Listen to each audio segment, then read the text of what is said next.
Hey, what's up everybody? It's your boy Jason Yamamoto, and today I want to talk to you guys about lower back pain and while doing sit-ups. Okay? Now, I just want to let you guys know that there's multiple factors to this issue, and hopefully one of these factors can alleviate the pain that you guys have in your low back while performing sit-ups. Okay? It's multiple factors, okay? So I came in the military 126 pounds, and that's with water and food and my stomach, and they still had to write a 5-pound waiver. At the time, they were accepting anybody into the military because of the war. So I got lucky on that. Today, not so lucky. Now let's discuss about the lower back pain issue.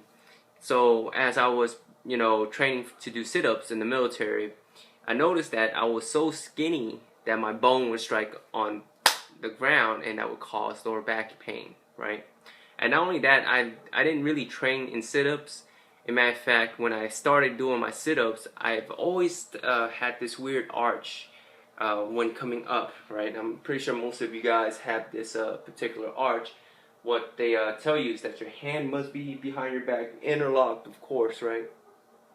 And this is most people who doesn't know how to train correctly end up having these issues too, and that goes for anybody, okay? Mind you, just because I'm in the military doesn't necessarily mean they teach you the correct way of doing things. They just tell you to execute, and you have to execute. So make sure they tell you to interlock your hands and place it behind your head.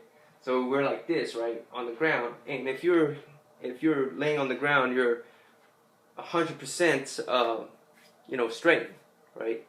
You're just laying back. You're looking like this, right? But as you're moving up, you kind of scrunch your elbows together, and then when you're going forward, you notice that your back has an arch, right? That's not a natural way of doing sit-ups. So what they tell you is that while you're performing sit-ups, only your lower back has to touch the ground, but not your full your full extension of your back, and then you can still continue to initiate the repetition. But if you want to train your sit-ups correctly without injuring your back, is that your feet and legs have to be positioned correctly. Okay, so this is how you would train for a sit-up. So I'm trying to put the camera somewhere where you guys can actually see this.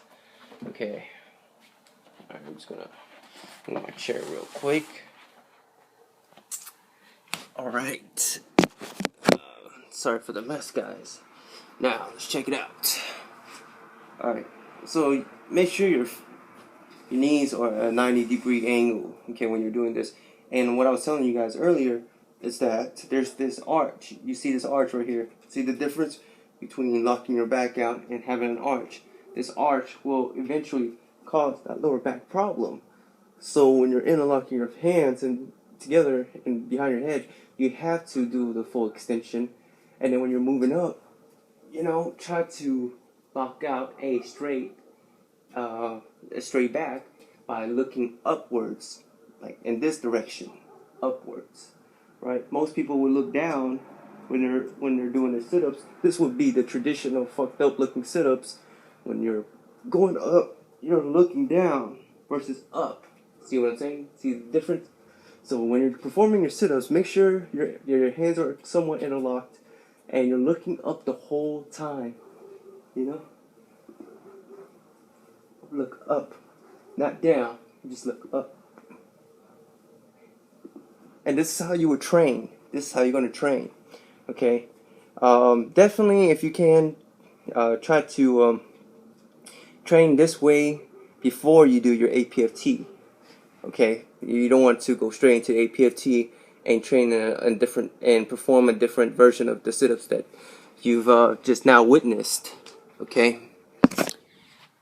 So, with that being said, that's how you would have to initiate your training for your sit-ups in order to alleviate the lower back pain.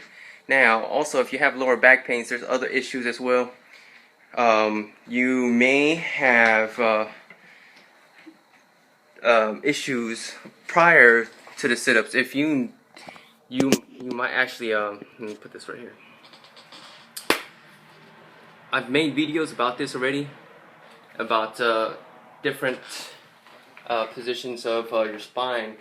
You know, there's people who has, you know, straight